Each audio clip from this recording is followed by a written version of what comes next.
Welcome to Samba Samba. Enjoy the video.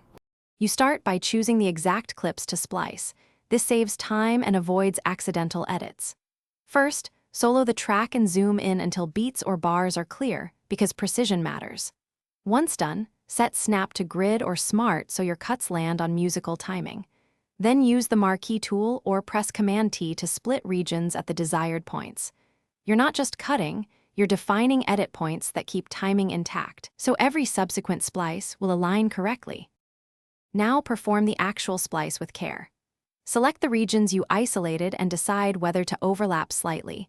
Overlapping plus a short crossfade removes clicks.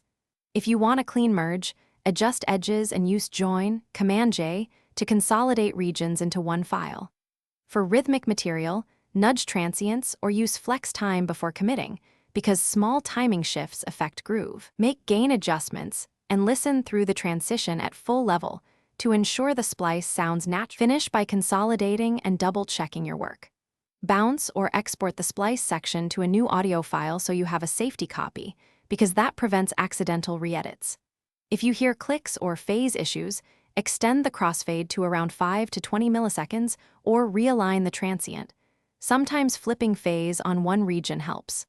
Finally, use undo and save versions while you test playback in context, and make sure the splice sits well with the rest of the mix before moving on.